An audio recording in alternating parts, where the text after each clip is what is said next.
Hi, everyone. We are live. Welcome all.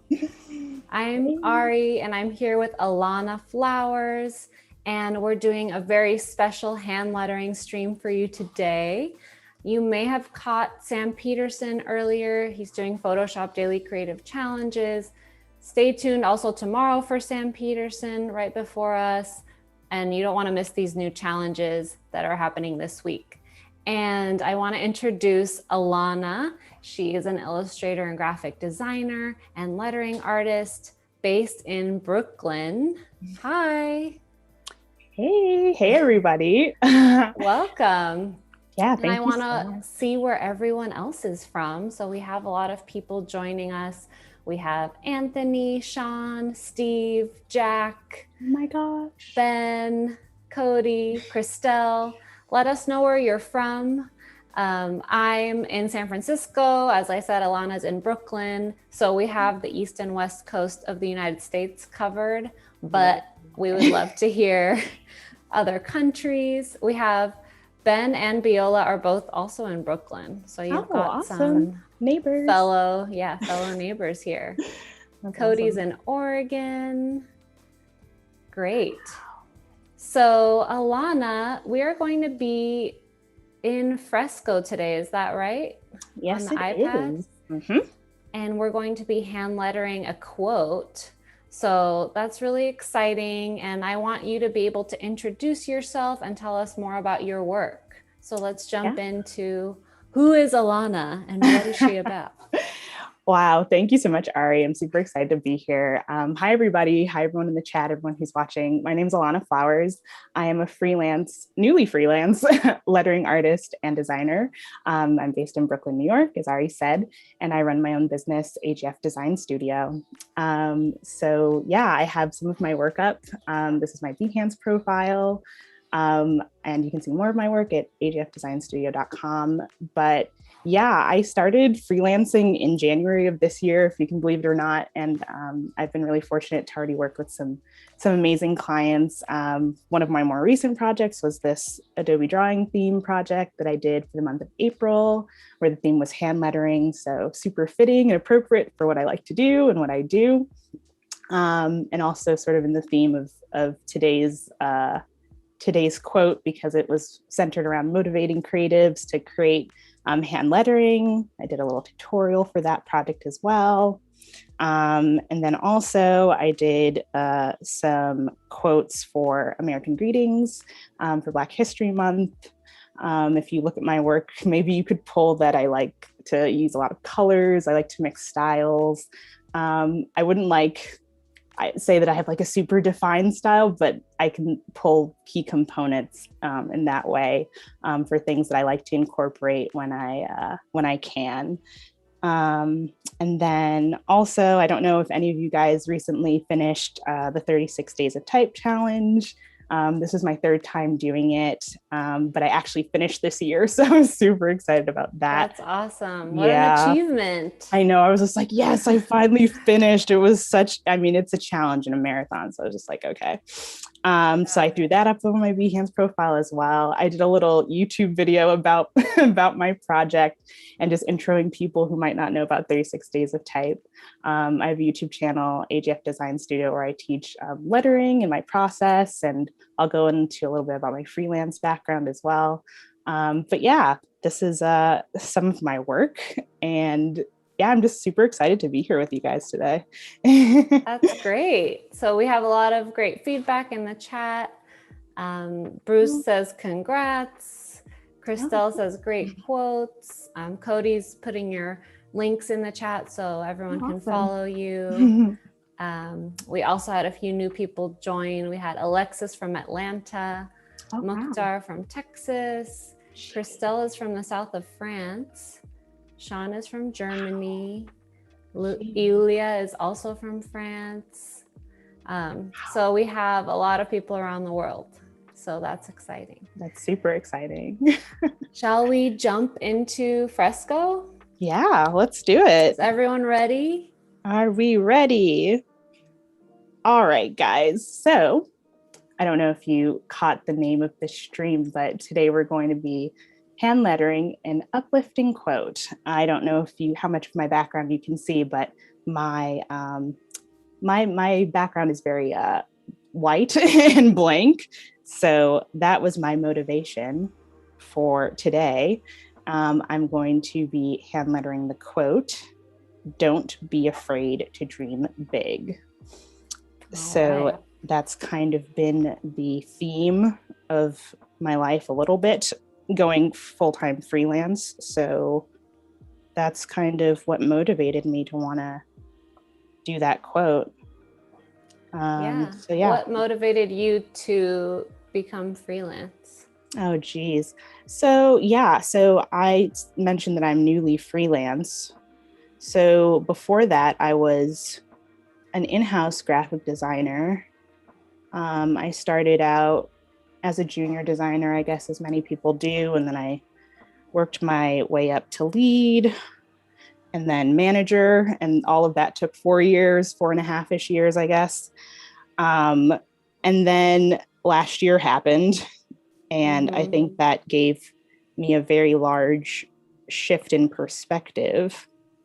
So I felt it just felt so right. And really, I mean, if you can believe it, between November and of last year and January of this year, all of that was me deciding to go freelance. So it's like, okay, leaving behind everything we know and are comfortable with, cool. So yeah, that was that. So right And were now, you afraid? oh my goodness, yeah, totally. But you dreamt big. But I dreamt big.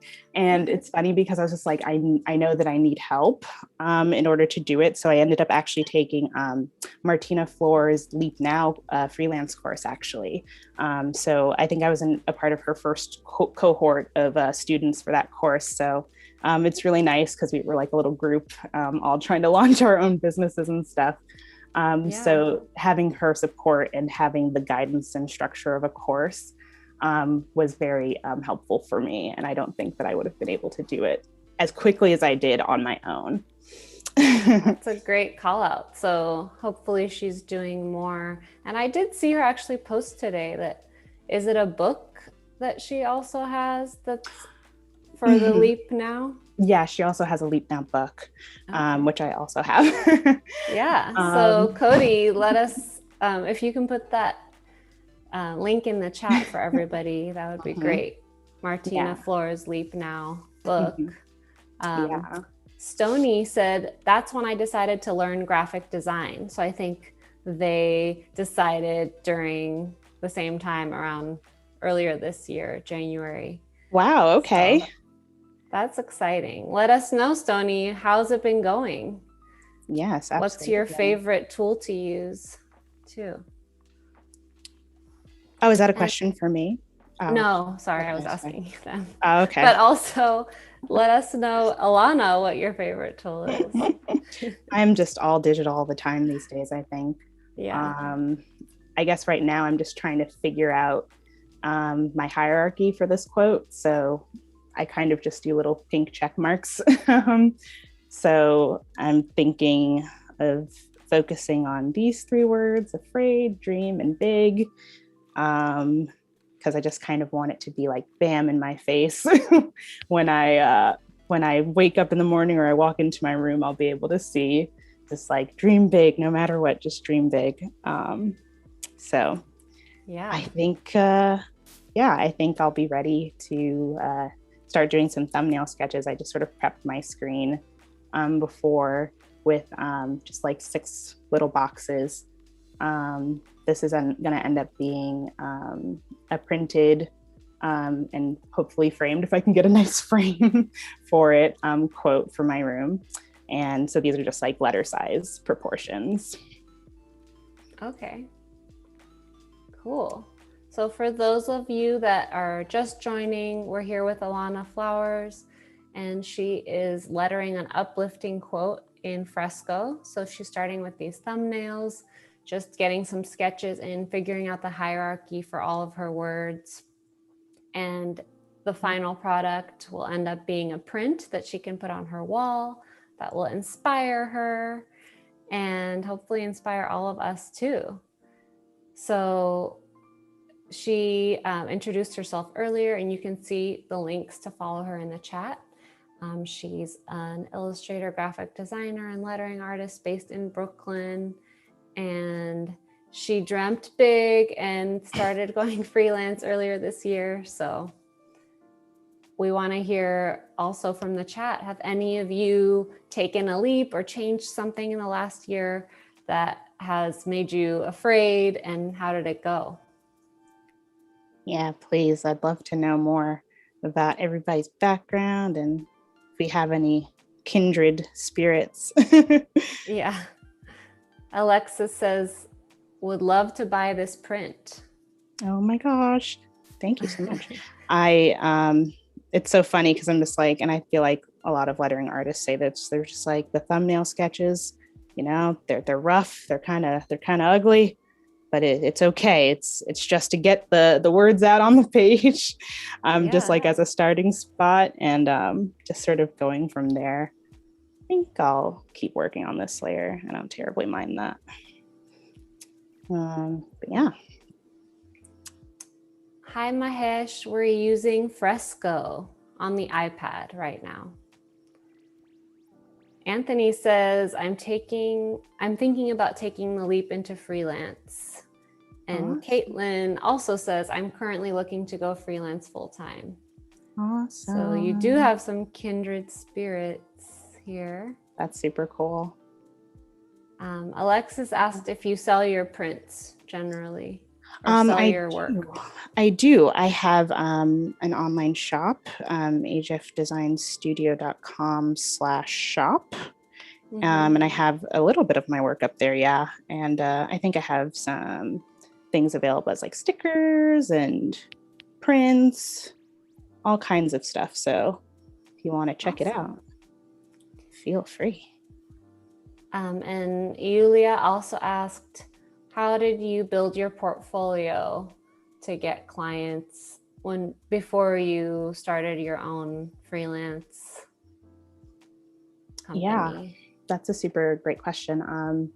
So yeah, I think it's very similar, maybe even for no matter what kind of artistic discipline you're undertaking. You start with a lot of personal projects and you start yourself as the client. So you kind of just sort of imagine, what do I want to see my work on? What kind of clients do I want to work with? Because one of the greatest pieces of advice that I've gotten has been, don't show work that you don't want to do. So if you want to do more book jackets or you want to do certain things, then show more of that and sort of use that as motivation for your personal projects, to beef up your portfolio in the meantime before you get to paid projects. Yeah, I think that's a difficult balance to strike when you're starting out, because you want to take any work you can get, you want to make money and get experience. So if your family member commissions you to do something and it's like not really your style, but they're going to pay you, or a friend, you might spend a lot of time doing that, but then you don't want to pigeonhole yourself into that particular style or project. So you don't want to show it, but then what do you show? You have to spend a lot of your own time doing stuff. So I totally get the issues with how to beef up your portfolio and spend that time if you're not getting paid for that specific work that you're showing. Yeah, that's very true. Very true. A lot of people are wanting to go full-time. Alexis went full-time freelance. I'm sorry, I keep saying full-time. Alexis went full-time freelance last year. Tiana says, my business is booming this year and I'm currently looking for hiring part-time help. That's the next scary jump. Oh, okay. Yeah. That is very interesting. And, it's just like, as you grow and you scale, that's sort of like the next step. Cause it's like, if you really want to have, well, I mean, some people can, manage certain things, but it's like, if you really want to break certain ceilings, I guess, in terms of capabilities, it might be time to to ask for some help. So I think just identifying that you need a part-time help is a big step, because I'm definitely one of those people that's like, I can do it. I can do it. I can do it, you know? Yeah. But that's very interesting. Bruce asked if it was hard to set up your online shop. You know, that's very interesting, Bruce, that you asked that, because it would have been harder, I think, but I asked my Instagram, my Instagram folks, and I put in a story asking what people use for their online shops, because, you know, everyone, well, not everyone, but, you know, people use different platforms. Etsy, you know, there's so many different platforms. So I think I just sort of put it out there, and a lot of people were able to help me because I really wanted to be able to have the shop, but not have to worry about like being inundated with orders or like packing supplies and just like other stuff. So what I ended up doing personally was deciding that like a third party like drop shipping would be better for me, so that they can work on like fulfillment and all that stuff, and I can just upload my files. But yeah, I think it's just a personal preference and what you end up being most comfortable with. Yeah, I'm sure some of the administrative side of it would be a lot of work that would take away from your creative process. Yeah, I'm super I'm always interested in people who I see like doing like their Instagram reels, like packing day or pack a order with me and all this stuff. And Oh, like, yeah. that's a lot of work. And like they open a drawer and there's like 500 stickers and they have to take them one by one. Yeah, it exactly. looks And tape and the scary. whole thing. Yeah. And I'm just like, ooh, that looks very involved. I don't know if I want to do that. Yeah. So Abby asked, is Fresco known as Photoshop Sketch? Fresco is different. It's a newer app than Photoshop Sketch, and it has a lot more capabilities. You can draw in pixel or vector, and you can use live brushes like the watercolor and oil brush. So it's a completely different app. Cody asked, what's your thought process in deciding text hierarchy while you're thumbnailing? Oh, that's a good question. I think for me, at least, like part of it is, it almost feels like to me like a puzzle a little bit. I'm just like, so, you know, this is like the word afraid and dream are relatively similar in terms of like how much space they occupy, I guess, especially in like this sort of like sans serif and serif, you know, just like a tall kind of letter. So that kind of is working in my head in the background while I'm drawing. And then like short letters, like two, that I'm like obviously de-emphasizing. You know, I kind of don't, it's more like where can I sort of fit this and maybe like pinch it and squeeze it in. But you know, whatever my emphasized words are, I think have my greater focus when I'm in the thumbnailing phase. And then also, I think that's why it also helps me that I have like my frames pre-drawn, because proportionally, understanding that as well, because I'm a big Instagram person. So, you know, I'm just like, okay, this is a print ready framed thing, and I don't want this to be a square. So I don't want to subconsciously draw this in a very squarish proportion that wouldn't really fit very well. So yeah, I think that's kind of my thought behind it. Yeah, so you're thinking about from the very small details to the final product. Like, what is each letter going to look like? And also, what is my final product? If it's a print that's a certain size, I should be looking at those proportions. And so there's a lot of consideration going into it. And that's why you have so many things that you're experimenting with. Yeah, I'm thinking like 6 is like pretty like decent, like anywhere between like 3 and 6 usually. And sometimes I'm so motivated or whatever, I'm super like gung-ho over an idea that I might even do this even quicker, like skip this whole part entirely and just go full frame with it. But I definitely want to take my time a little bit here. And also maybe you're like seeing here that like I'm like sort of thumbing in a little bit of little stars or something that can relate to dreaming and all of that stuff. So kind of keeping that in my back pocket as well.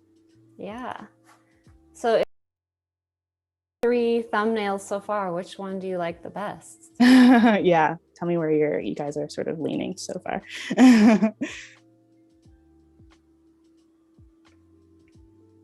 And do you have certain lettering styles that you always go back to? How much do you try to experiment with new styles?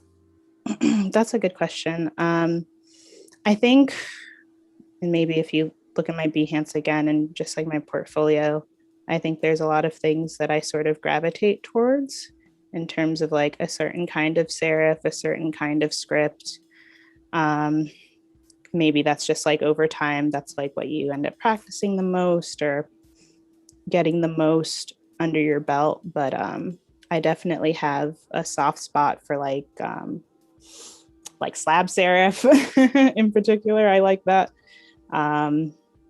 And I definitely love cursive a lot.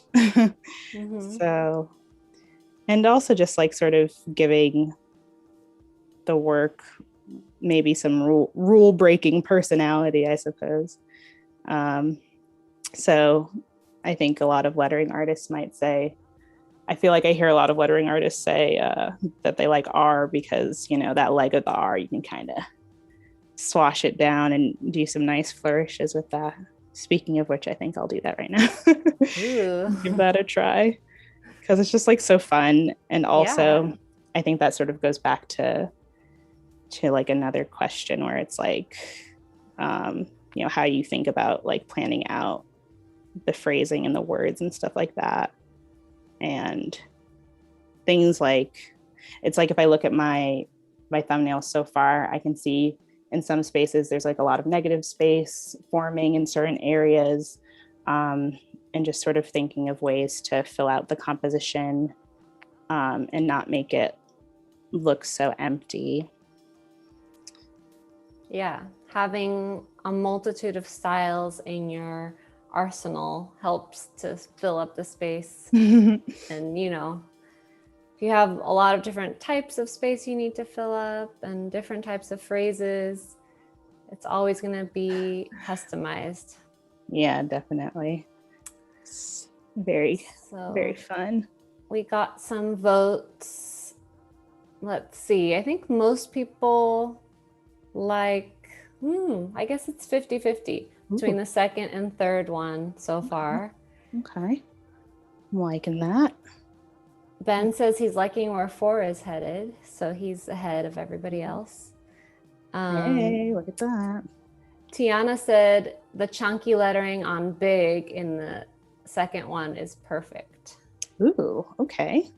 So maybe more chunky lettering. Oh my gosh. Because I'm trying to think, I'm just like, okay, I'm gonna wait, what did I do here? I did a serif in the third one with a script, doing some sans serif in the second one. I don't know, we'll see where these last few go, and we'll issue a proper vote on all 6. Yes. Oh, hello. Okay, there we go. Let's see. So when you were working at a company, was it a large company? Yeah, it was a large international company, dealing a lot with food and just like hospitality industry type stuff. So that was pretty interesting to get my professional design knowledge and sort of getting my feet wet in that kind of industry was pretty interesting. And, you know, designing menus and, you know, having some some nice perks. You know, you design the menu, they let you taste a little bit of the menu kind of thing. So I definitely was not complaining. And it was a great experience for me. I try to throw a moon in there, maybe. Oh, Dreaming. Yeah, we're nice. dreaming. I like that. I think everyone's liking 4 the best Oh, right now. snap. Forrest pulled out ahead. How early on do you think about the colors? Because as you said earlier, you design really colorful projects. Yeah, no, that's a pretty interesting question as well. I think sometimes you can see it really clearly in the beginning, depending on what the word is or what the phrasing is. Sometimes certain words and phrases will give you certain ideas right off the bat. And other times it requires a little bit more creativity. But yeah, like now I'm seeing like bluey kind of stuff, you know, starry sort of thing. So it's in here somewhere. But I like I'm so cool. I felt so cool doing my 36 days of type because I used Adobe Color to do my color palettes. And that was my first time using Adobe Color. So I was just like, this is super cool because I wanted like every few days or every few letters and numbers for the color palette to change because I was just like, I don't want it to look super duper the same. Yeah. So that helped me a lot with picking color palettes. So I'm not sure if anyone else has used that before, but I would highly recommend. Let us know if you've used Adobe Color. It's a very cool website to experiment with.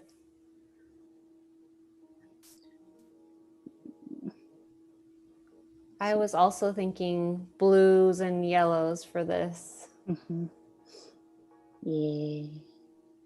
And stars are a perfect way to fill the negative space. Yeah, right. I'm just like, I don't have to I don't have to worry too much because I'll be able to fill in any empty space with that with some illustrations, which is always nice, and I can incorporate those. But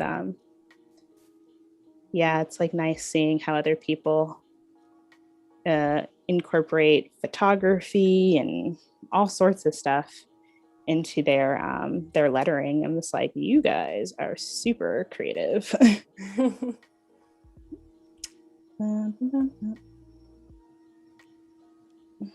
The best part about the iPad is you can resize things after you draw them. Who are you telling? This is why this direct selection tool is like my favorite. So yeah. I'm literally just copying this letter here so I don't have to draw it again. Even in a thumbnail sketch, if I can find little workarounds, I'll use them. Yeah. But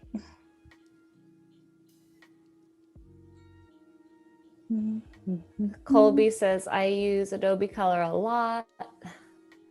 Awesome. Anoop says, what's the best tool for lettering from a sketch? Illustrator, brush, or pen tool? Lettering from a sketch? I think you're planning to take these and go into Illustrator with the pen tool and make them into vector art, right? Yes, so that's tomorrow. So if you guys tune in again tomorrow, you'll be able to see the refined, whatever thumbnail we end up choosing. I'll blow it up and I'll refine the line work and add some nice detail because I want to be in a good spot for tomorrow to start vectoring in Illustrator.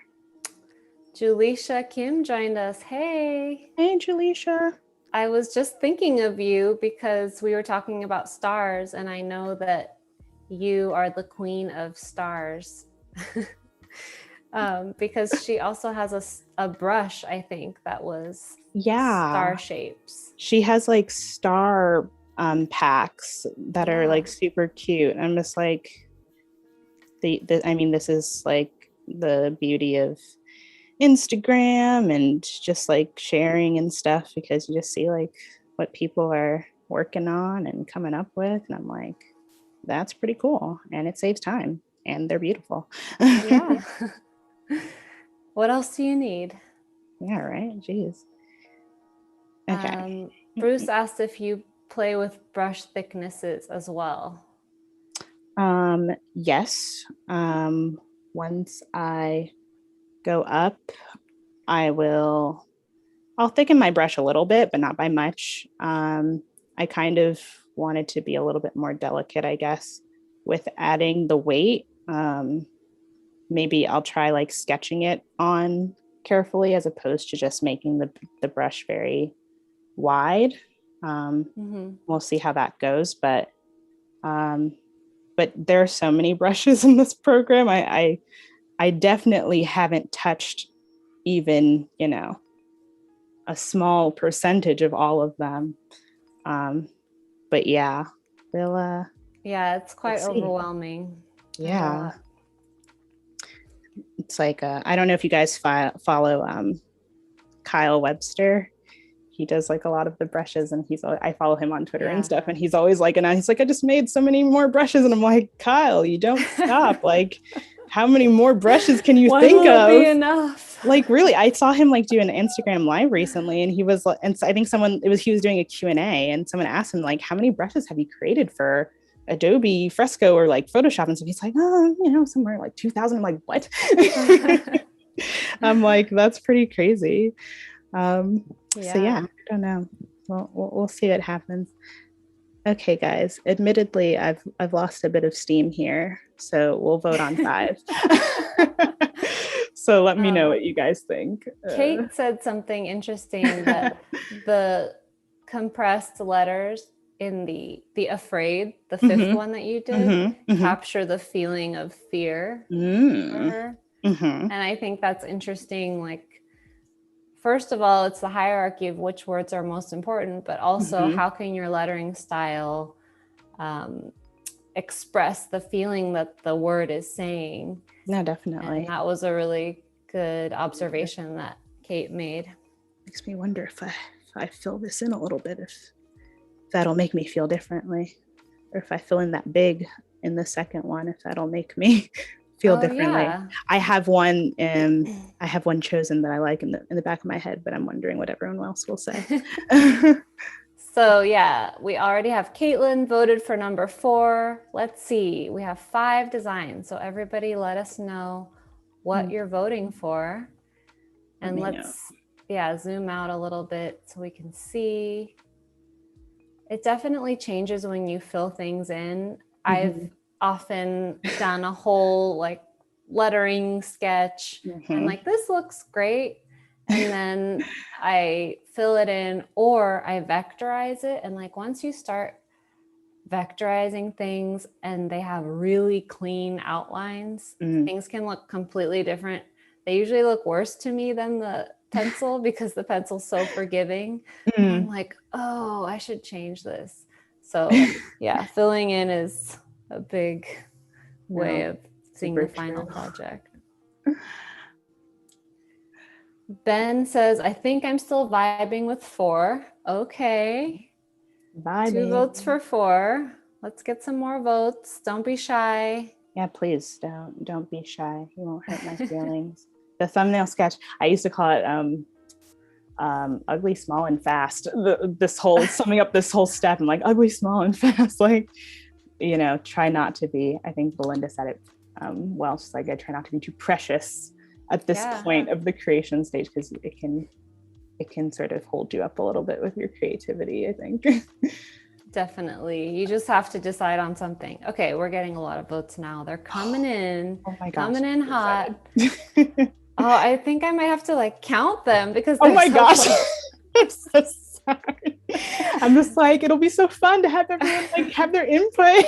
No, but they're all between 4 and 5, except for 1 vote for 2. Oh, interesting. Okay. So I think we're going to be between 4 and 5. Let's see. 1. So Caitlin, Ben, Cody, Jaleisha, Christelle voted for number 4. That's 5 votes. There's only going to be 5, everybody. So don't like, wait there's no for 6th number one. 6. There's no 6th one. Francisco's waiting for 6. Sorry, no, there's an X. Sorry, it's not going to happen. And then, oh, see, and then Dorothy's like, I like the way 4 fills the space, but I like the weight of afraid in number 5. You know, and we can carry that feedback and that feeling into the sketch in 4, because I Yeah. mean, this is still very skeletal, you know, we're still not quite there It's just yet. the So. skeleton. We're going to put the meat on the bones. Yeah, So so don't worry. you definitely have your sights set on the right thing though. It's very close between 4 and 5, but it's, oh God, more votes for 5 now. Oh, come on. Can you tell that I want to do 4? I think we should do 4. We got a lot of votes for 4. Funny. And I think, as we saw with Dorothy's comment, maybe some things that people like about number 5 we could carry into number 4. Mm-hmm. So yeah, let's make an executive decision. Okay, awesome. So. Also, it's great that you liked it originally. So yeah, a lot of people validated your opinion. Okay, awesome. Because I was like, I know which one I like a lot. Okay, awesome, guys. Okay, this has been awesome getting your feedback. Okay, so now it's starting to become real. So you're gonna see me in my truest form here, because my layers are gonna start doing some funny things, and who knows, maybe you'll identify. Because do you have any tips on making sure you're drawing on the right layer? Oh, so you see my well, I mean, you see that this thumbnail boxes layer, there's like a little padlock icon on it. Mm-hmm. So I know that I won't accidentally draw on it. It's like, it won't let me. So I tried like the things like that. I try to make sure that I just lock the layer, because a lot of times I will do it accidentally, and whew, that's not a fun day. No, I do it all the time. So, all right, we have our chosen one. So we're just going to direct selection chosen one, and we are going to, well, I guess I could cut it, sure. And then I don't want to forget about these guys, you know, they helped us get there, so I'll just turn off the layer for now. Turning off the layer. Forget. Yeah, right. It's just like RIP to the 4 that didn't make it, but they helped us get here, so that's super cool. All right, so yeah, we started small, so I'm just gonna stretch out this guy and see where we're at. And because our canvas is the same proportion as our little thumbnail box, we're not like doing extra stretching and shrinking, so I think we feel comfortable. That's cool.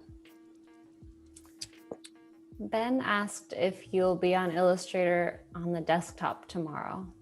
I will be on the desktop tomorrow, but yeah, I don't know if anyone else is if anyone has tried on the iPad. I definitely have used it, but definitely not enough to go full throttle. To have everyone watch you use it. Yeah, right, and figure out. Yeah, I feel like my knowledge of using a tool goes down by like 50% when everyone's watching me. So yeah, it's I need to be at 100%. Yeah, right. It's just like, how do I do this thing that I've done like a million times again? Yeah. So yeah, I've got my thumbnail sketch all blown up, and I just lowered the opacity and I locked that layer to make sure that I don't accidentally draw on top of it and have this, you know, undoable bond between my refined sketch and my thumbnail sketch. So I'm just going to use the ruler tool here to make some nice little guidelines for myself. So very important. Oh, geez. To make sure that the letters are all the same height and the same angle.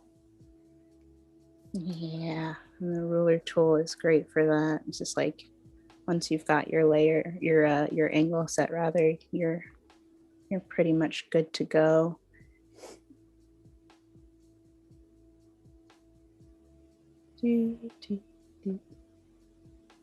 Someone asked about the A and M connection and saying like, shouldn't the M have another hump?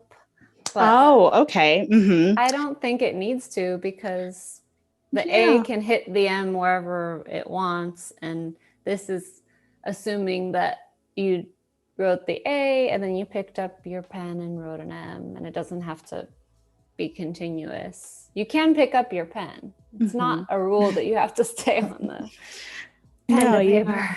I've seen it. I've seen it and I've done it both ways. And I think like one time a client gave me feedback doing something like that. And they're like, I think it affects the legibility a little bit. And it's like, okay. I'm just like, I can draw it the other way. I think you can, once you get like a nice refined sketch down, you can sort of start making some more decisions, because I mean, I have a nice thumbnail sketch now, but I can't say quite exactly where this will go from here. I might end up changing my mind, and that's totally valid and fine. It's definitely just a part of the process, I think. Did your client use the word legibility when they said that? I believe so. That's pretty advanced. That's great. Oh yeah. I was just the feedback being that specific is great. Yeah, right. It's even if it's not what you want to hear. I was like, okay. It thankfully was just a small change, but I was just like, oh, okay. But you can definitely tell when they've worked with other people who do what you do, and when they haven't, I guess. Yeah, that's true. So Laura said she missed the beginning and wanted to know more about your background before freelance lettering. And we did talk about the fact that you worked for a large company as a designer, but we didn't go back further to like your interests when you were younger, and then what you ended up studying. And did you study graphic design? Those kind of questions. Yeah, that's pretty interesting. I did end up going to school for graphic design. So I have my BFA. And I think the way that I got there determined that I wanted to even study graphic design was I am definitely a self-proclaimed yearbook nerd. So that was my lovely introduction to Adobe programs and all of that kind of stuff. So you were in the yearbook club, or? Yeah, I was in the yearbook club, and then it wasn't my junior or my senior year, I was editor-in-chief. So I had to make some executive decisions and approve layouts, and I felt super special being however old I was. But who ultimately approved? You ultimately approved how the whole thing would look in the end? No, it was like we had whoever our yearbook supplier was, I guess, they would come in and sort of like review our stuff, I guess, and like give us layout tips and things like that. So we all like got feedback and things, but I guess it was up to me to make sure that we properly incorporated the feedback. So I definitely wasn't like running the ship by myself or anything like that, but it was a cool introduction to something that looked like design and, learning editorial and how to use type in a spread and all this other kind of stuff. So I was just like, whoa, there's a whole profession for this. What? So sort of went running with that. Do you think you would have realized that that's what you wanted to do if you didn't do the yearbook? Maybe not, actually, because before that, in like my junior year of high school, I was geared up to be like a bio major or something and go to medical school eventually and all this stuff. So I definitely wasn't looking at anything design related at a certain point. So I think definitely that experience specifically is what geared me to go the route that I eventually chose. Yeah, I don't think I knew graphic design existed when I was in high school. So that there would have needed to be something like that to show me this is a job you can do. But definitely. I didn't do it. I wasn't involved in the yearbook. So I found out much later in life. Oh, geez. Yeah. Boom, boom, boom, boom. Mm. Cody says, I was a yearbook nerd too, high school editor for 3 years. Hey, fellow Any yearbook other yearbook nerd. nerds? Yeah, shout yourself out. It's a safe space. I think it's so funny when I tell people, I'm just like, yeah, this whole thing started with me being in the yearbook. So not really sure how that sounds, I guess, on a whole, or my I think grand it's story, but that's great. what it is. It is what it is. Yearbooks are something that most people keep forever and look back on. So it's a pretty important book, I would say.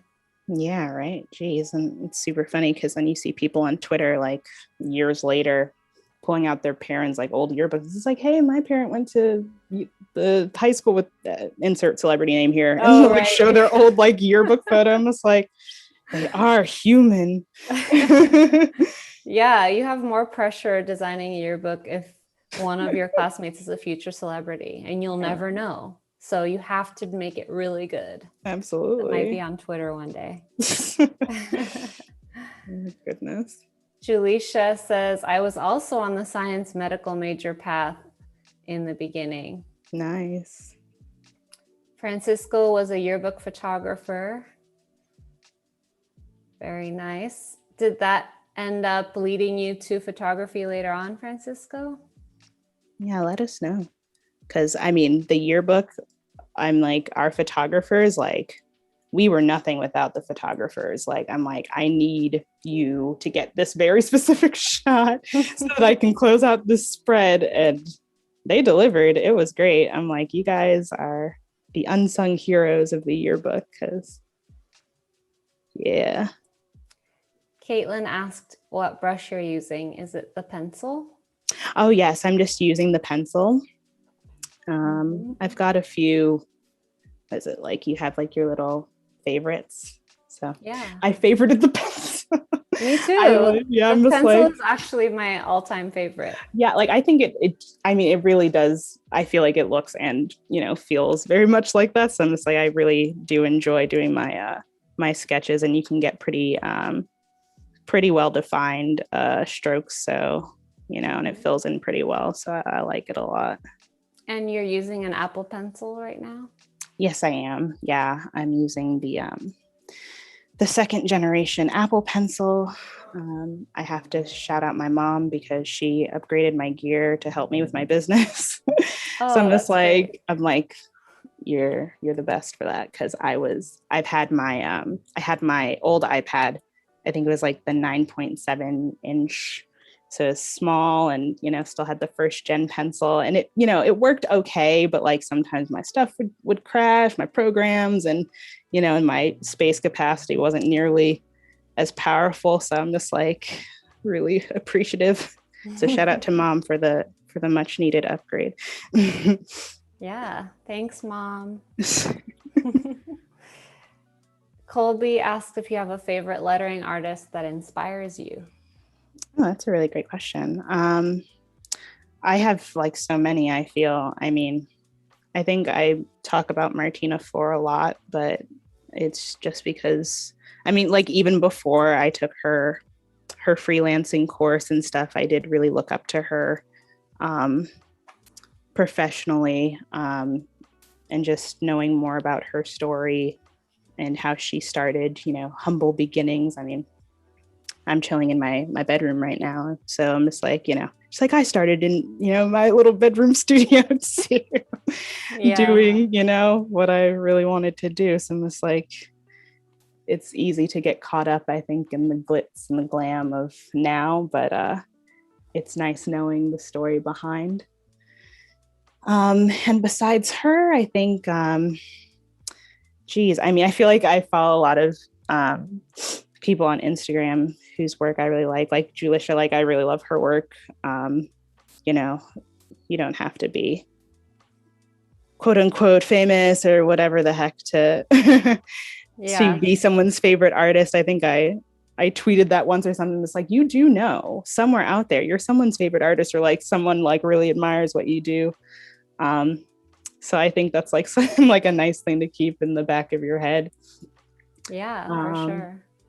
So yeah, there's so many people. I know. You don't have to It's we could hard to go on and remember. There's on. too many. Too many. Go on and on. So we talked about, because there keep being questions about how you started. So Annika was asking again. So we talked about how Alana was part of the yearbook club at her school, and she was the editor of the yearbook, and that kind of showed her what graphic design could be like as a career. So she did study graphic design, and then she recently became freelance, but before that she was working at a large company as a designer. But I think we're missing where you started lettering and learning lettering and practicing your lettering throughout that journey. Oh, that's a very good question. Yeah. So I guess I started, well, it's hard for me to even pinpoint, I guess, where I started, because I think my memory is a little faulty. I know that I started posting my work, like my lettering stuff, on Instagram back in 2015, but I was practicing well before then. So maybe like as early as 2014 or 13. And at that time I was just, in college. So I took a typography course. I think I took a few typography courses, and that is where I think I probably heard Jessica Hish's name for the first time, because she was doing her drop cap study that everyone knows and loves so well, that project. So I think my teacher brought that up as like an example of showing something about type and typography and stuff like that. And at that point, I probably had never even heard of someone lettering or being a lettering artist until that point. So that was pretty cool. Yeah, that opened up a whole new world. Yeah, definitely. And I'm just like, okay, so once I finally got the gumption, the courage, whatever, to start posting my stuff on Instagram, just sort of took off from there. And, back then I talk about it like it was so many eons ago, like I'm a dinosaur or something, but I was doing everything, pen, paper, doing a lot with brush pens. Shout out to Tombow. Sponsor me, but I'm not sponsored. Tombow dual brush pen. Yeah, right. The dual brush pen, like, right? Like everyone loves that.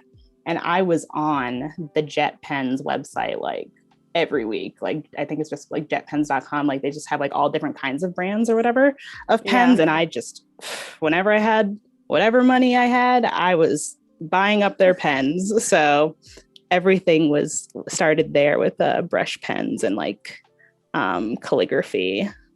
So yeah, and then we just sort of hit the ground running from there, I guess. Cool.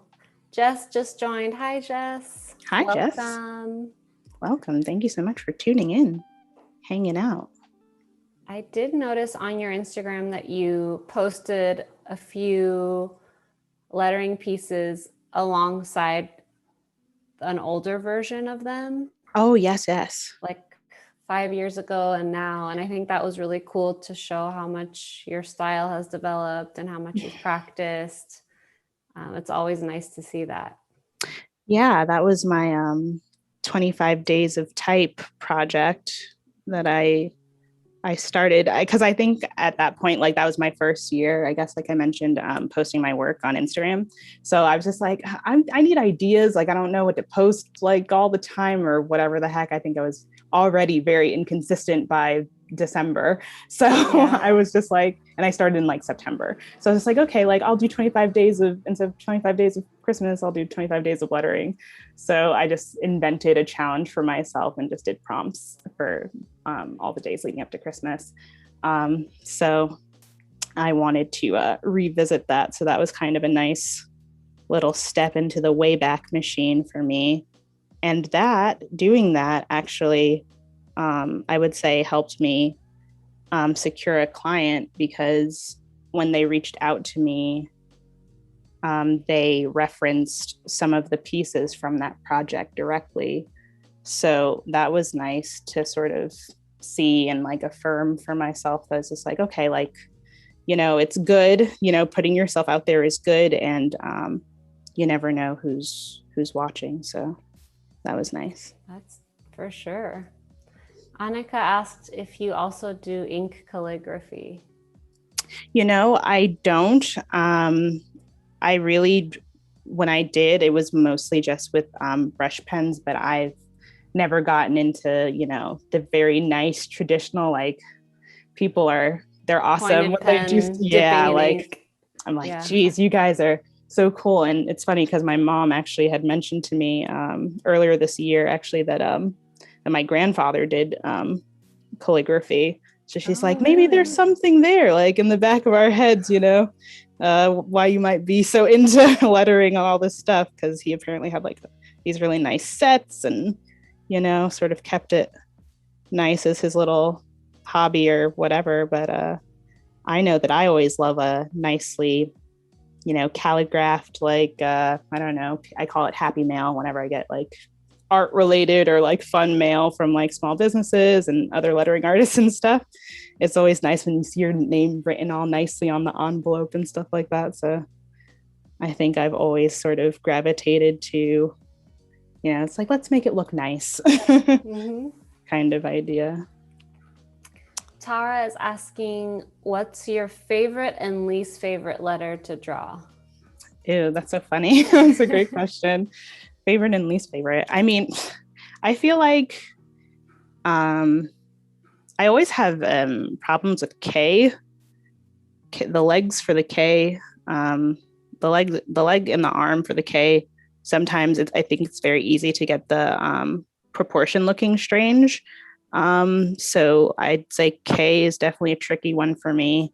So I guess that makes me dislike it a little bit because I have to sort of ponder a little bit more.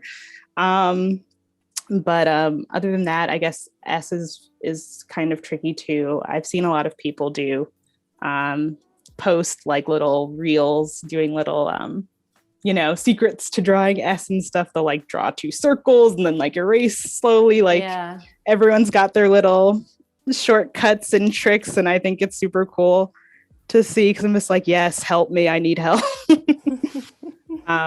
But yeah, and then in terms of favorite, I think R, definitely, just because it's just so fun doing that little swashy like leg there. It's just like, it's just fun. I think I like incorporating flourishing when I can, but it's definitely something that I'm still working on and practicing because it can be easy for me to go crazy with the loops and the swirls and the flourishes and stuff like that. So I try to be mindful of that and not go too crazy. But yeah, so I'd say those were my favorites and my least favorites. I think your sentiment is shared by a lot of people. Okay, awesome. S so I'm not is alone. Universally a challenge for everybody. Yeah, I'm just like, geez, why is this so tricky? Shelby asked what your favorite lettering piece that you've made is. Oh, geez, that's so hard. I don't think I have a favorite. No one knows it. You can just say something. Like, well, they won't know if it's true. Yeah, that's true, actually. But also, like, I feel like I'm even thinking seriously. I don't even think that I could say that I have a favorite because I feel like it's like, oh, I'll make something tomorrow and maybe that'll be my favorite or something. But I think, yeah, I don't know. Anything like I can look at my work and know sort of like more of the story behind it, I guess. Like, it's like, I remember this piece because I was very challenged by this style or something, or I was trying something different.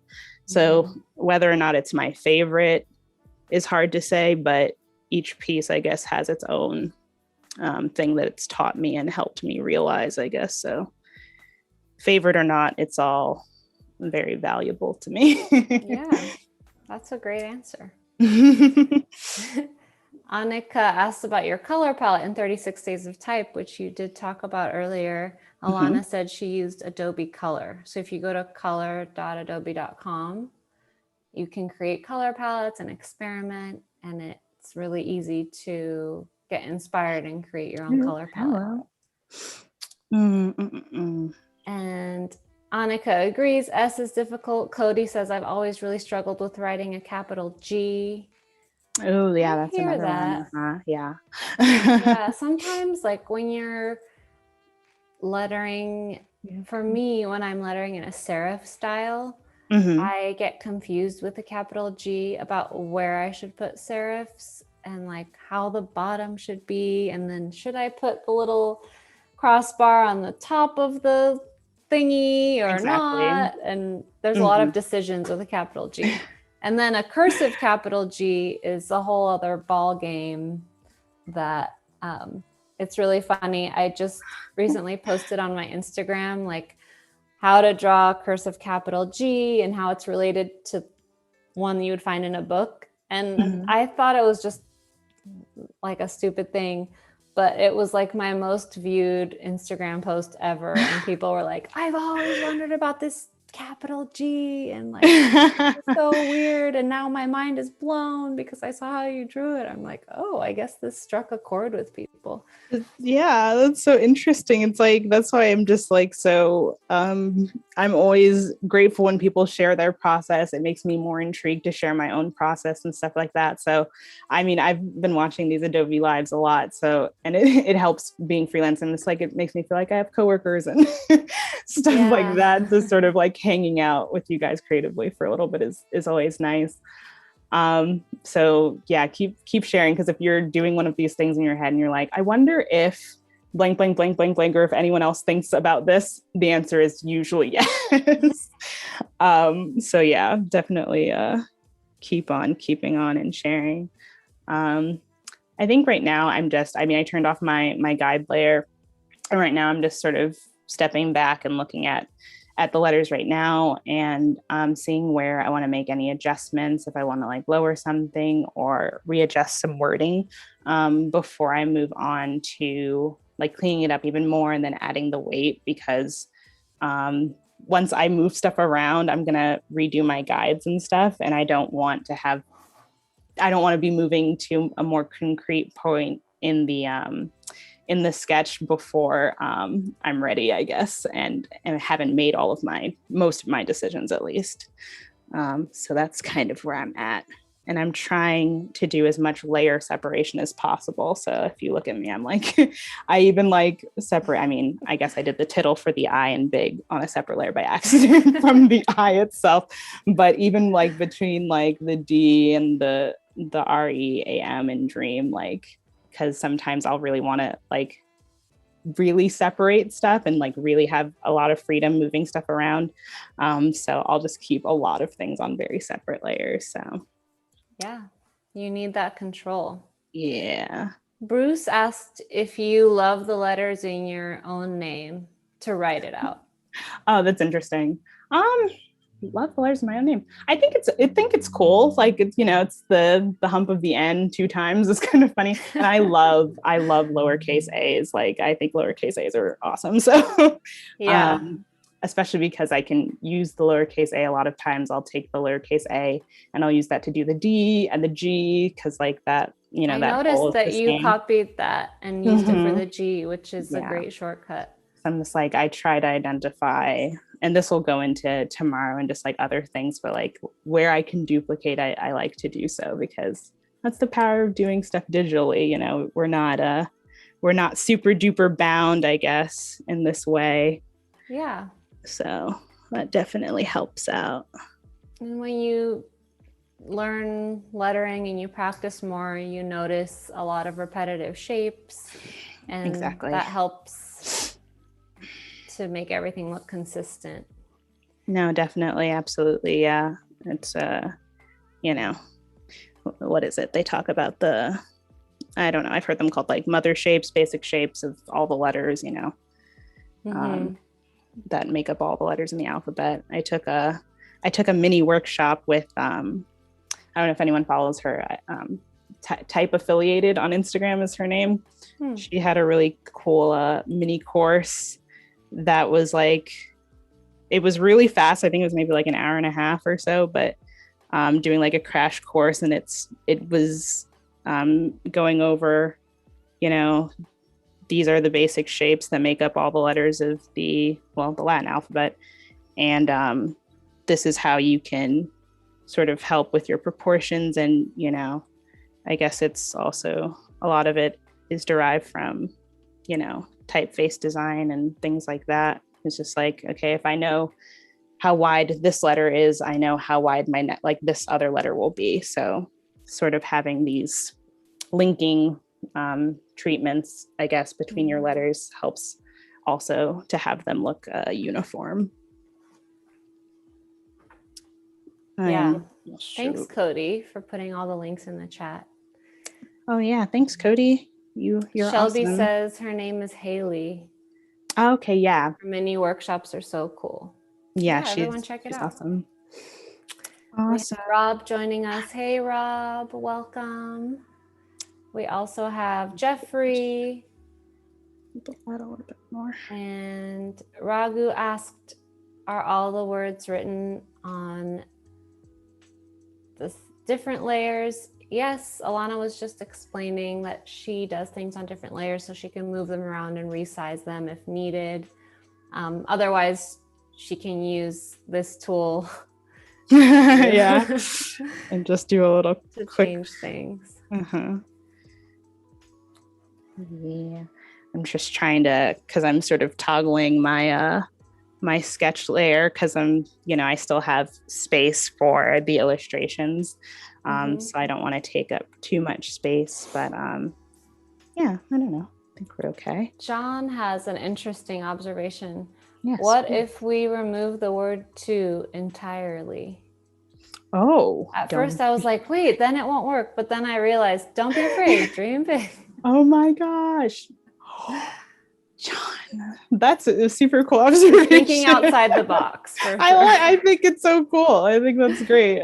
That's awesome. And it's so funny because sometimes it doesn't always work. And that's, I think that's every lettering artist or just any artist nightmares. It's like, did I spell something wrong? Did I do it wrong or something? I know. I'm just like, Lord, please don't let it be spelled wrong. Right? Yeah, right. Jeez. Goodness, I download Grammarly for stuff like that. I'm just like, I'm not the editorial type in terms of writing, I guess. But I think I just want this B to be a little bit nicer. Maybe the top part can be smaller. Oh, okay. Yeah. Or just like curve in more so there's more of a, yeah. Let's see. Jeffrey, we are on Adobe Fresco. For those of you who didn't join from the beginning, we are starting on Adobe Fresco on the iPad with an Apple Pencil using the pencil brush. And Alana started with some thumbnails. You can watch the replay on that and see how we ended up with this sketch. We had a vote.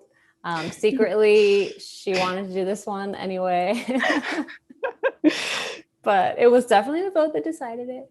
And then she started refining it more. And the end goal is to go into Illustrator on the desktop and use the pen tool, vectorize this so that it can become a print that she can put on her wall because her wall is blank. So she had to do this. Yeah, I was just like, you know what? It's like so embarrassing. It's just like, you're a lettering artist and create all these cool things. It's like in your own wall, it's just blankety blank. But here we are. Looking really good. Okay, so I think I am going to, I guess more on layers. I use the touch shortcut a lot to select multiple layers, and I'll just put them in groups. So it keeps them together without sticking them together. So if you just hold your finger on the shortcut and then select the layers, it selects all of them together. And then I just hit this little folder icon and it just groups them nice, keeps things nice and neat. Cool. I think I will delete that because I don't think I need it. So, okay, I think I am comfortable enough to go ahead and group these and then put my ruler out again because I shifted some things. I don't think it's not too bad, but wouldn't hurt to just get a nice fresh layer of guides before we start adding the meat, so to speak, the weight for the letters. Jeffrey says, I haven't used Fresco yet. For those of us in the chat, who hasn't used Fresco before and what's stopping you? I understand if you don't have an iPad or Apple Pencil or,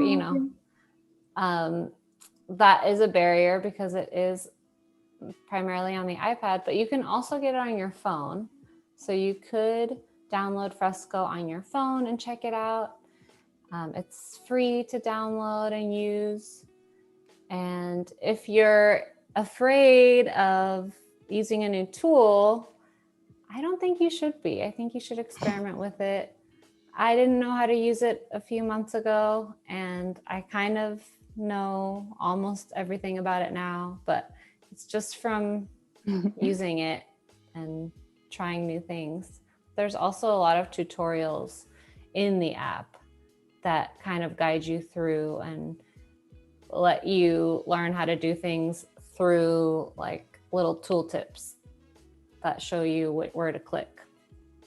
Oh, that's a nice tip. Yeah. Rob says, I have none of my work on my walls. Rob, is it because you don't want to stare at your own work, or just be all consumed by yourself? Are you tired of it?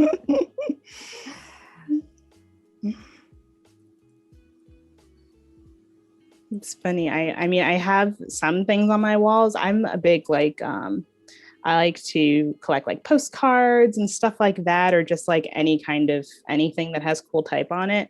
So I have like some of that stuff up on like some other walls, but nothing that, well, a few things I guess that I've created myself, but they're very small. And I don't know. It's not bad being a fan of yourself. It's not a fan. It's not bad to be your own fan and be your own client sometimes.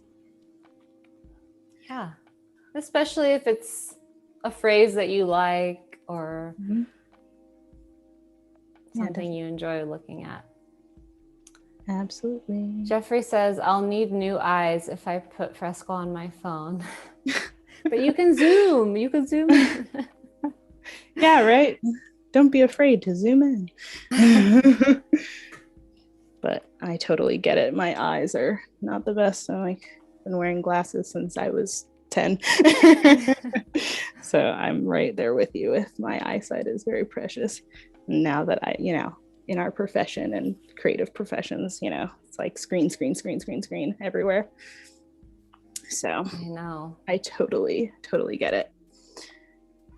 Alrighty. Well, this is going to be interesting because maybe I'll actually wonder if I can ungroup. Yeah, I'm going to ungroup these for now just because I can foresee. It's like once I start adding weight,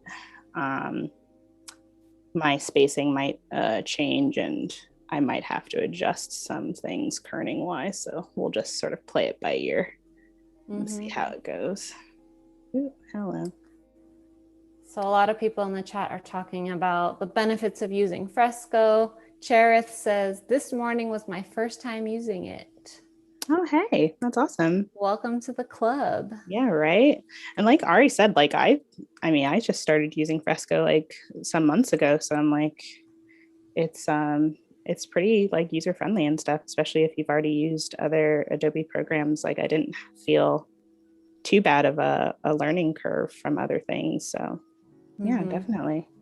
If you're afraid, just shake those nerves and download the app. Do it. Caitlin is convinced to start using Fresco. Yay.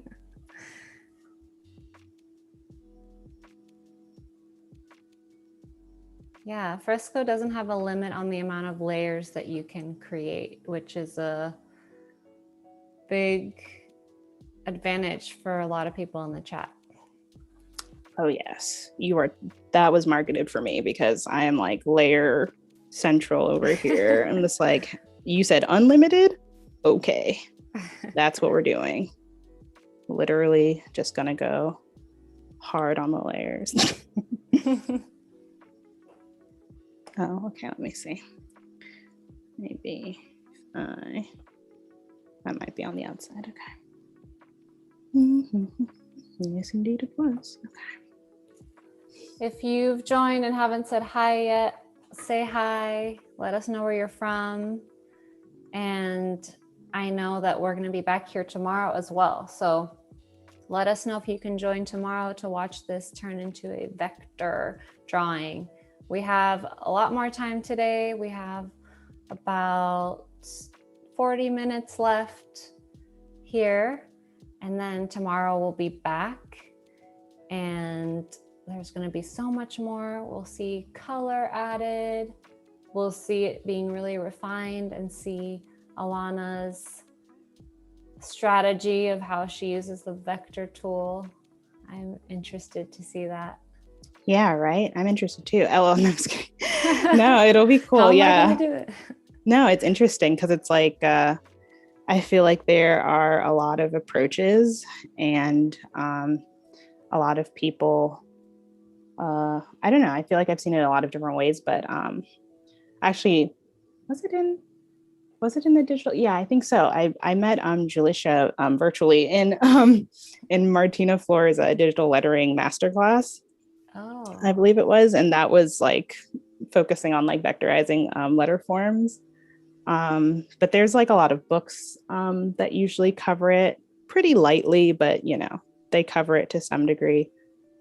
So it's definitely something that I try to keep up with and keep practicing with because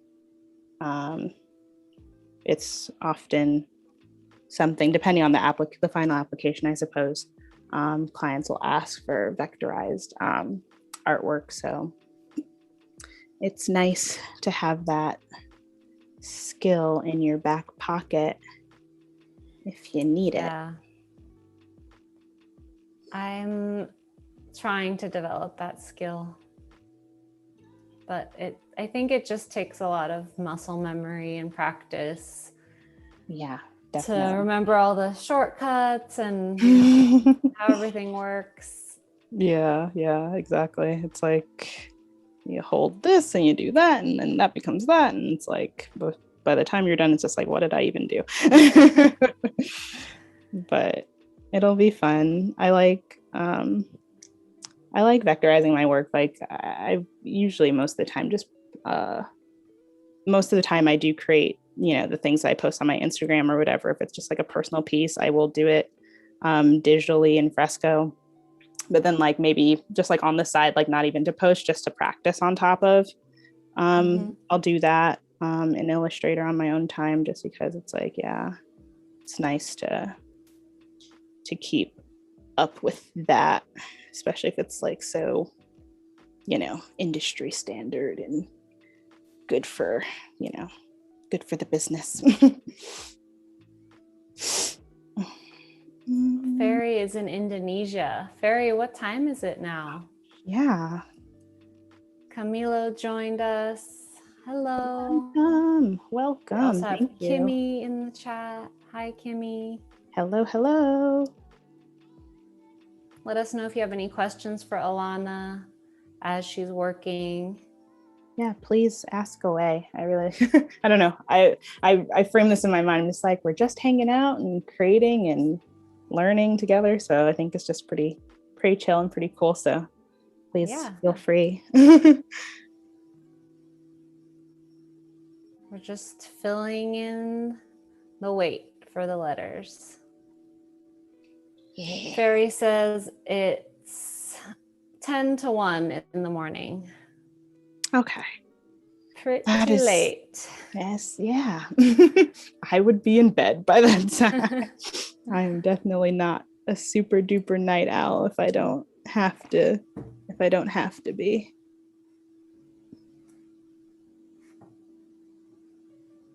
It depends what I have to do in the morning. Yeah, definitely.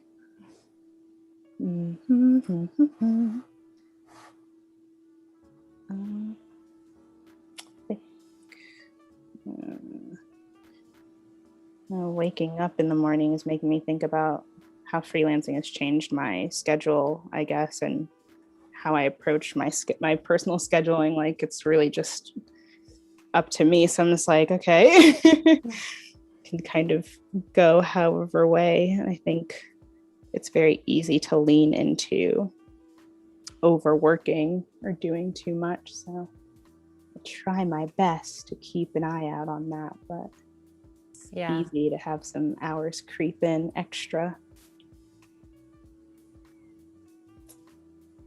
Fairy says, I sleep at 3 a.m. and wake up at 6:30 or 7 a.m. What? But then you only sleep for 3 hours? That's like a micro sleep, like What's almost like a nap. Do you nap many times a day? Fairy also asked, do you usually plan things out earlier or just let your hands do the work? So I don't know if you saw earlier that Alana was doing little thumbnails, or you can watch the replay. She was experimenting with different hierarchies of the words and just sketching them out really roughly. So she does that first and then refines one of those sketches. Zika asked if you've ever created any fonts. That is a very good question. And no, I have not. But I did for my 36 days of type. That was all vectorized in Adobe Illustrator, and I guess I approached it sort of as a typeface where I didn't do it where the letters themselves looked super different, I guess, in terms of like finding consistencies in their uniformity and their treatment. So I guess I approached it like a typeface, but I think that's the closest I've ever gotten. I haven't actually like, gone into like glyphs and all that stuff. And well, if you did it in Illustrator, you could use font self to make it into a font. Yeah, I saw those posts going around during 36 days of type, and I was just like, that's like super interesting, and it's I guess a more approachable way for people like me. I'm just like, I don't even really know where to start with designing a typeface, I guess, from the technical aspect of it with the proper programs. So I think that's a pretty neat tool to have. Yeah, you should check that out. Definitely will. Since you already have all the characters in there. Yeah. So, okay, some action in the chat. Let's see. Jeffrey says it's very easy to overwork in freelancing. Yes, true. Responding to your comments. No, definitely. Hi, Icarus. Icarus says your work is great. Oh, thank you so much, Icarus. I appreciate that. Hi, Patrick. Welcome. We have about half an hour left today, but we'll be back tomorrow. So if you missed part of today's stream, you can always watch the replay, and you can watch how this idea came to fruition here from some casual thumbnail sketches, and we're going to see the whole journey to a finished piece in Illustrator tomorrow. So stay tuned for all of that, and continue to let us know if you have questions for Alana. Camilo is asking, are you using Paperlike or any other screen protector on your iPad? Oh, that's a really good question. Yeah, I am. I have a Paperlike screen protector. I didn't have one on my older iPad, but once I got this one, I had by that point heard so many good things about it that I decided to get one. And I would say that it does take away some of that like awkward slickness of drawing on a digital tablet, and like, it's all glass and stuff, so it can feel kind of weird. So yeah, that's the one that I use personally, and I think a lot of people that I follow also enjoy Paperlike as well. Yeah.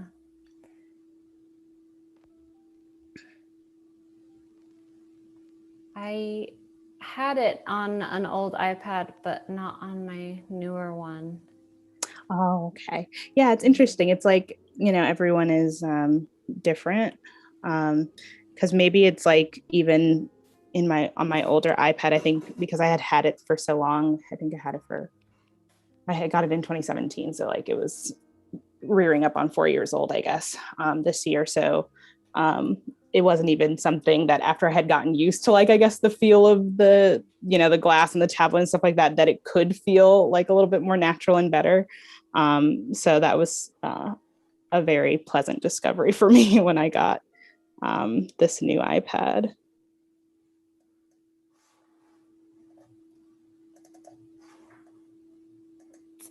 Ferry says, why does commissioned or freelance work feel harder and more challenging than personal work, even though they have the same concept?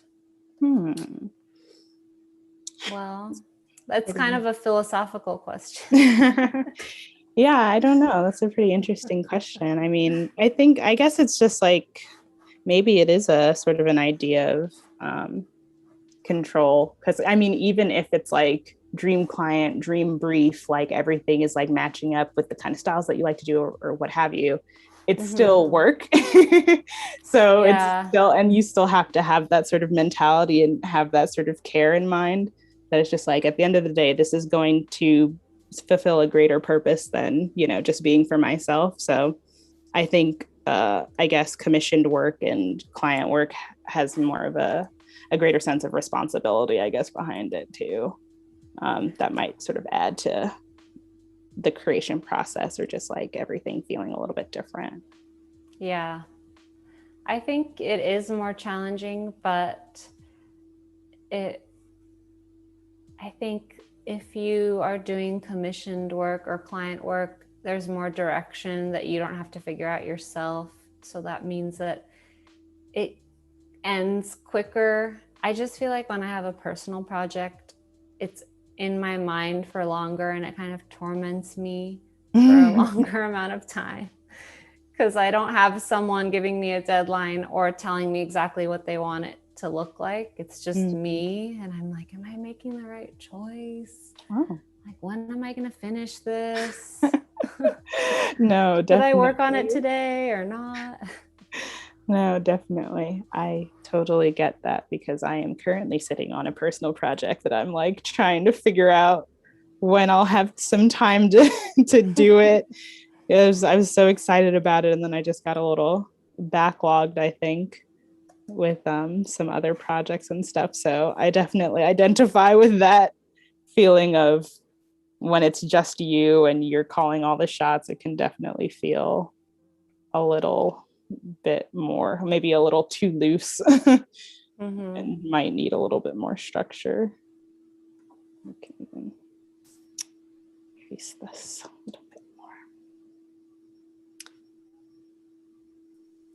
I'm not sure if it was Bruce or someone who mentioned the brush size. Like now I'm seeing, I'm like, okay, like I have an area that I want to fill in, but I don't want it to take 5 years to fill in. So I'm going to increase the brush size so I can fill out the space quicker.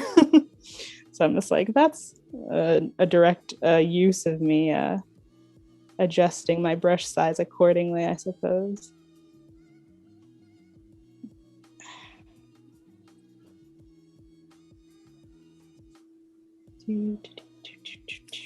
So there's a question that came in French, and I think I know what it's saying. Ooh, so I'm going to ask you. Awesome. What do you base your choice on when you're choosing a font or a lettering style for an illustration or logo? Mm-hmm. Oh, that's interesting. Yeah. Well, if it's for a client, I have like a questionnaire that they fill out so they can give me ideas of kind of styles that they want, or things that look similar to what they'd like the outcome to be, to sort of get things rolling, so that I'm not stuck trying to like guess, I guess, or it just helps me nail it down a little bit sooner. So I always definitely inquire and see if they can give me some direction. So I would say that helps inform that decision. And then if it's just for myself, I think we might all have our own things that we lean towards or gravitate towards, styles that we like. Like I really enjoy doing script styles, and I like serif because I just think it's more interesting, I guess. So I think I have the ones that I go to a lot, and I just keep going back to them because I enjoy them. Yeah. Thank you, Patrick Florian, for writing it in English as well. Oh, awesome. Love it. And let's try to keep the chat in English so that we can understand your questions. I know that sometimes it's not easy, but that would be awesome. Rob says, as long as you establish what you have to offer, the discussion has continued about like doing freelance work versus personal. And he says, as long as you establish what you have to offer in terms of your style and skill set, pleasing the client should be less stressful because they chose you. That's very true. That was beautifully put. Jeez. Yeah, I mean, geez, that was great. That's very true. Yeah, I think my questionnaire like states like, is there something like a piece in my portfolio already that you saw that like sort of, you know, motivated you or inspired you to inquire, you know, my working with me and like getting my services, because yeah, like you said, geez, it's a lot of times it's not completely out of nowhere. So like usually they will have seen something, even if it was just like on Instagram really quickly, that you did. They'll be like, oh, I like that. Yeah, a lot of times they'll say, I love what I see on Instagram. Can you do this? And I'm like, there's so many things on there. Can you tell me exactly what you liked? Yeah, exactly. Bruce asked if you have any other favorite apps to use in your workflow. Geez, I mean, in my workflow, I'm like super duper like big on the Notion app as of late, and my Notes app, and my Reminders app. Those three. And it's like, why do you need to use all of them? Like somehow it works in my brain, just from an organizational standpoint, because that's been another learning curve for me. Doing this full-time freelance has been, it's like, okay, it's one thing to create, but it's another thing to keep everything in line and just so. I love my Notion app because it's where I keep my my daily task list, and I can just check things off. And I also keep just like a written list as well, because any reason to buy another pretty sketchbook, I guess.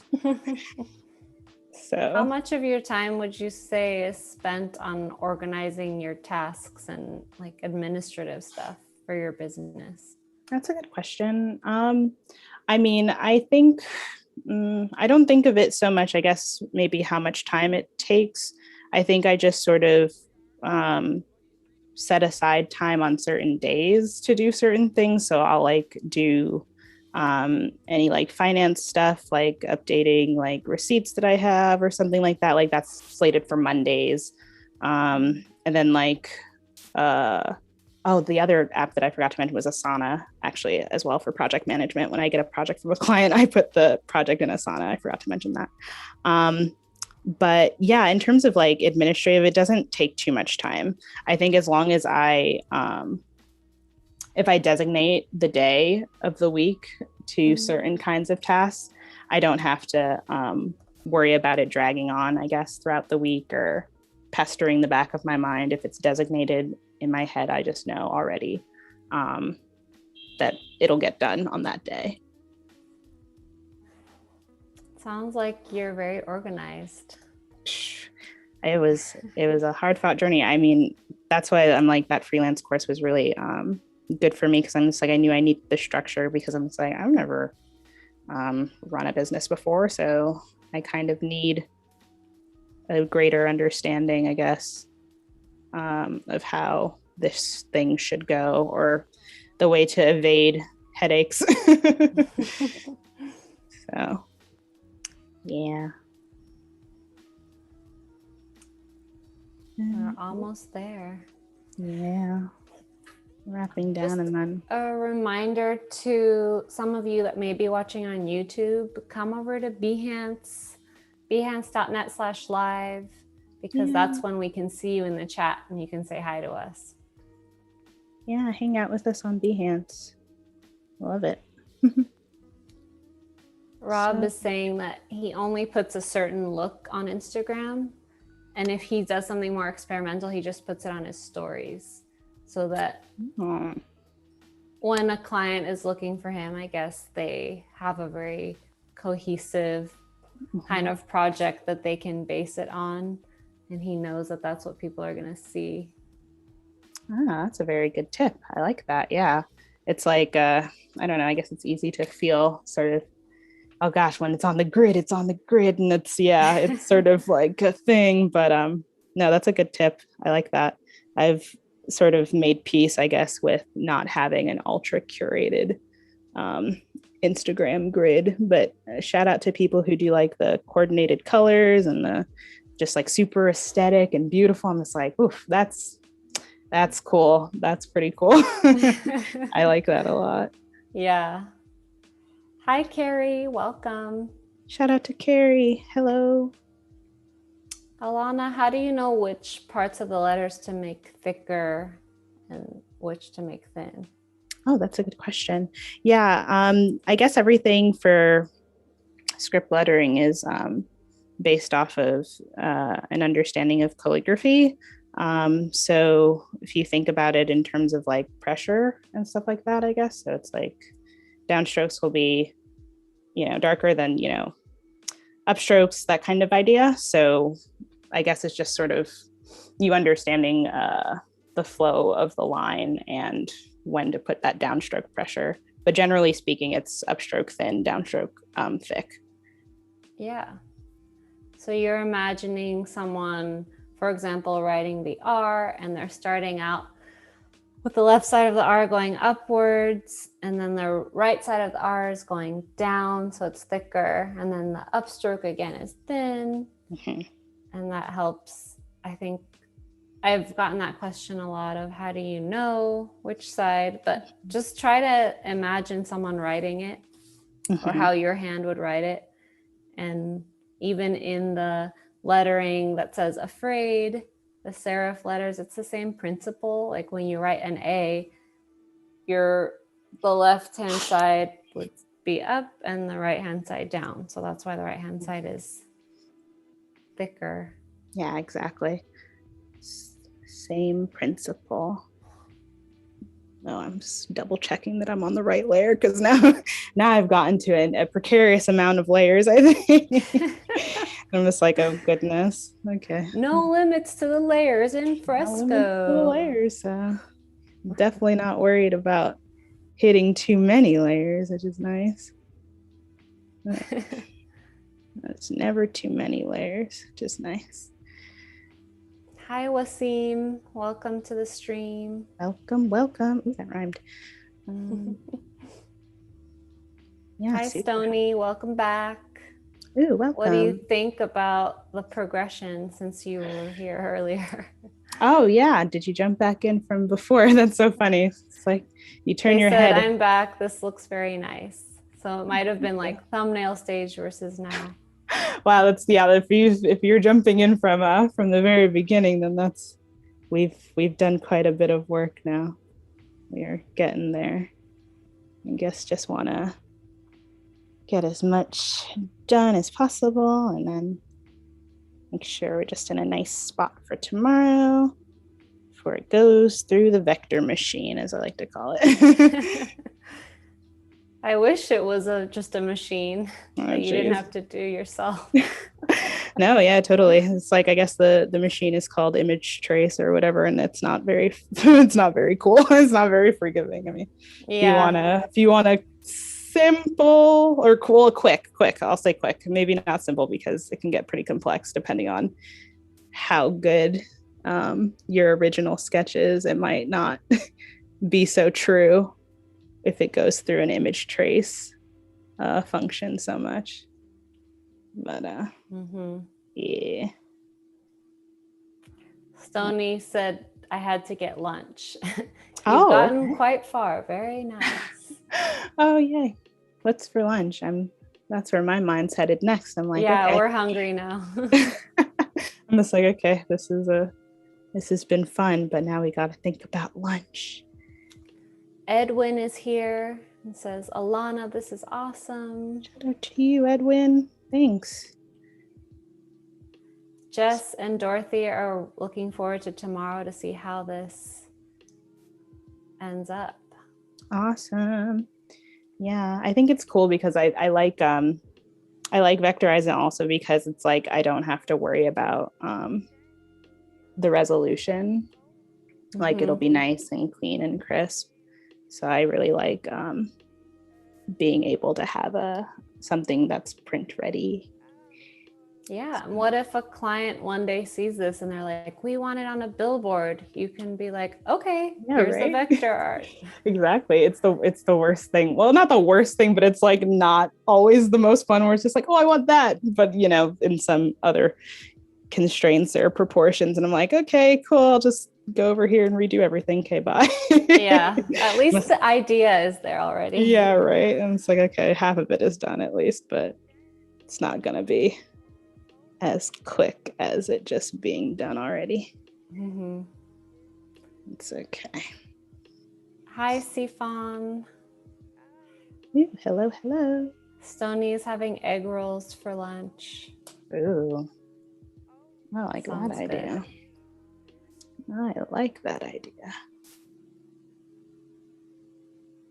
So in the thumbnail sketches, we saw that you were going to incorporate some little illustrations like stars and moons.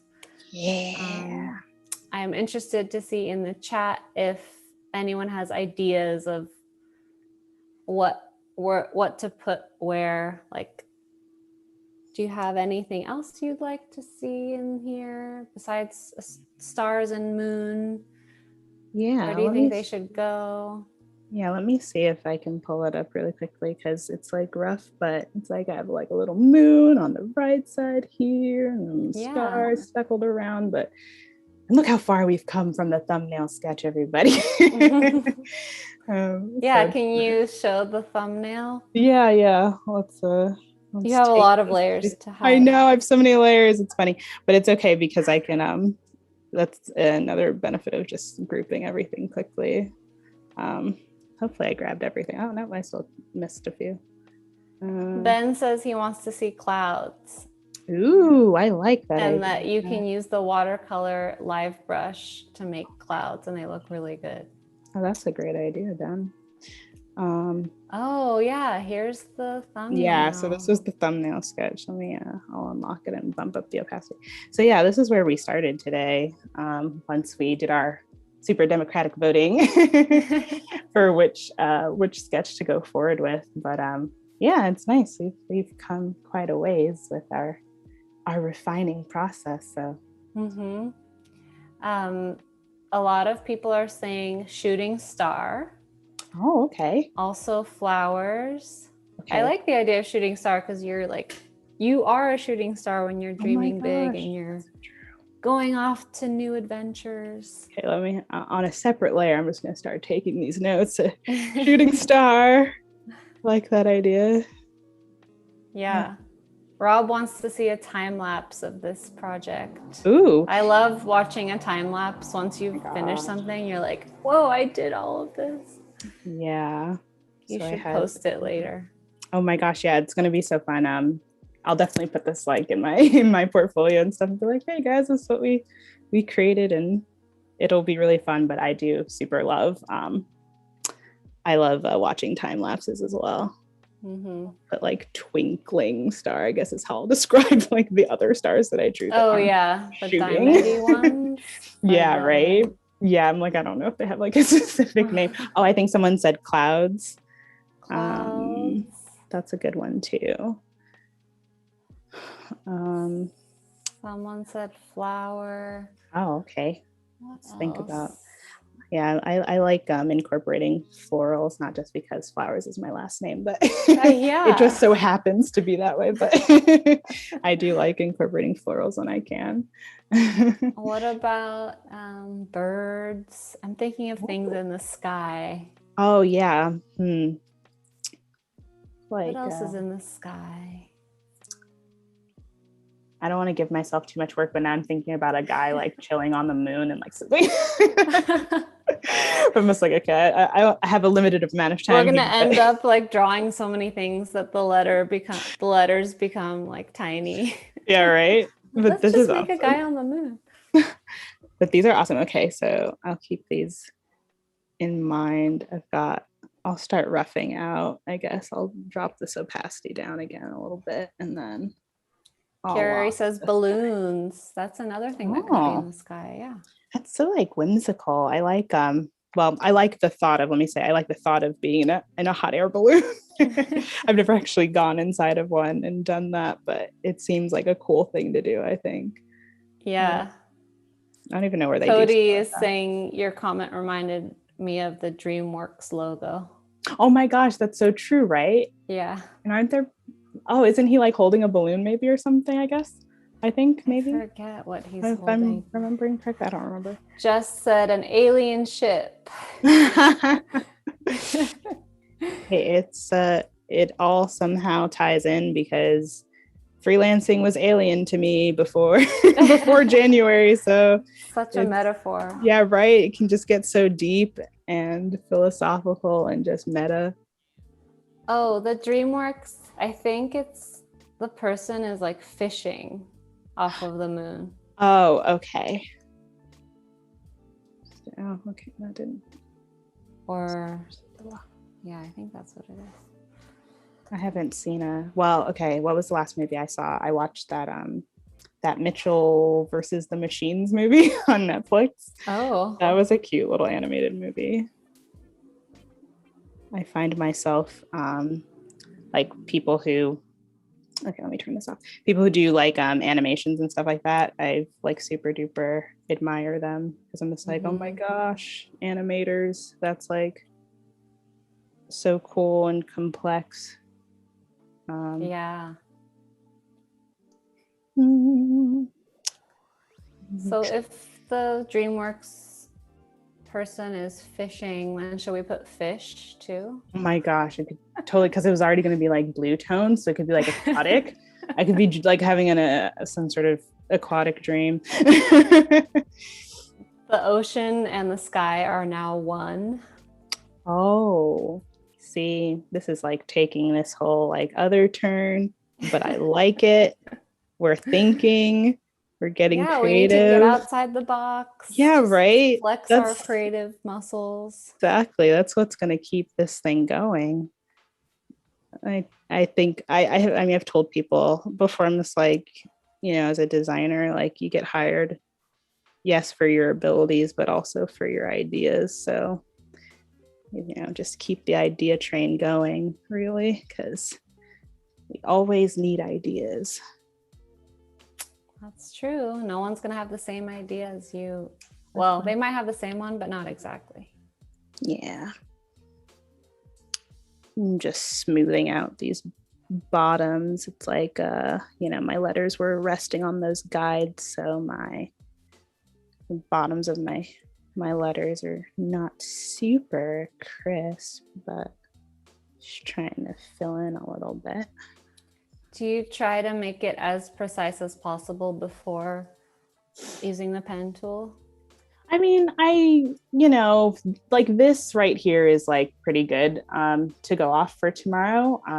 I think as long as it's not like super rough, it's like things like this that I'm filling in, I guess, are more for my own little, in my head, I'm just like, it's little cosmetic adjustments, but yeah, not fixing that definitely wouldn't have any real bearing on being able to refine that with the pen tool, because those are just like straight edges. So I think that'd be okay, but yeah, it's just like general rule of thumb, wanted to have it as done as possible before going ahead in Illustrator, but yeah. Cody says, I feel like Fish in the Sky plays into the dream big concept because it's thinking outside the box. That is very true. And then Fairy put a fish between clouds in the chat. Oh my emojis. God. I love that. Leandro posted a dove. Hi, Leandro. Hello, hello. Swapnil, hi, says that you have nice hand control. Oh, thank you very much. It's true. Thank you very much. Looking good. I appreciate that. It's like, it's interesting. You mentioned hand control. It's like people, you know, sometimes people will do like hand exercises or stuff like that, depending on, you know, I guess like how much they do it or something, but you know, it's like, yeah, right. It's just like finger dexterity plays a part into stuff. And it's like, you know, just want to make sure your hands are comfortable. So we're nearing the end. We have just about 5 minutes left for today. So we can start wrapping up and maybe show the thumbnails we started off with at the beginning and say what we should expect for tomorrow so that everyone who's viewing can come back tomorrow and see this finished product. Everyone's going to want to buy the print. So yeah, ready. Cool. So today, before we got all the way over here, we started from humble beginnings. So we had 5 choices. I had made space for 6, but I didn't end up getting that far. But one of the choices is just an X. Yeah, right. I'm just like, just don't even think about the 6 box. There's nothing there. But yeah, these great folks in the chat helped me choose which thumbnail to go with. And I guess this was just like, we were thinking about, you know, how we best fill out the space and, you know, styling and, you know, emphasizing our words. So I did a little bit of a hierarchy check. So wanted to emphasize afraid, dream, and big. So that sort of carried over into informing how I was going to do my thumbnails. So once we voted and I got rid of all of my little thumbnails there, we ended up with this one. So this is what I started with. So yeah, I just plopped my guides on top and went for it. So for tomorrow, we will be revisiting this piece, and I will be vectorizing this in Adobe Illustrator on my desktop. Yeah, so that's what we have to look forward to tomorrow. So are you going to start with, it's just going to still be black and white? Like, do you add the color at the very end or what? Yeah, so I usually do, I do start with black and white. I just tone down whatever my sketch is on a back layer, and then I just start tracing over. And I had mentioned Adobe Color, so I'll likely get some palette inspiration from that. I know we were talking a little bit about colors today. Yeah, we should go in there and see what inspiration we can get. Yeah, right. It's just like guys come in fresh with ideas for me tomorrow. I'm liking the collaborative spirit in the chat, so that's really been fun getting you guys' feedback and input. And yeah, I'll probably have like a few more little illustrations dropped in by the time you guys see this tomorrow, and just like any other little polishing that I end up doing. But this is generally speaking where we'll be for tomorrow. So super excited. Awesome. So we have so many people saying thank you and that they enjoyed it. Stony, Swapnil, Annika, Oh my gosh. Zika, Fairy, Laura. Wow. Carrie, we've been using Fresco. Carrie just asked because she came in late. Okay, yeah, no worries. Yeah, Fresco. Yeah. And Rob, thank you for all of your awesome tips about freelancing and getting clients. Christelle, thank you for joining us. So it's just been such an amazing day so far, and What a there's so great much time. more. So stay tuned on behance.net/live. Follow Alana. Cody has put some links in the chat with all of Alana's social media and her Behance. I can see that people have been following your Behance. So yeah, right. I'm just like, oh my gosh, thanks guys. Hey, a new follower. There it goes. Thank you so much, guys. So thank you everybody, and we will be seeing you tomorrow. So Alana, keep your creative thoughts going, and we'll be back tomorrow in Illustrator. Yeah, and I hope everyone, thank you everyone. We'll see you tomorrow, same time, same place. Thanks, Alana. No, thank you guys for hanging out. Have a good one, guys. See you tomorrow. Bye.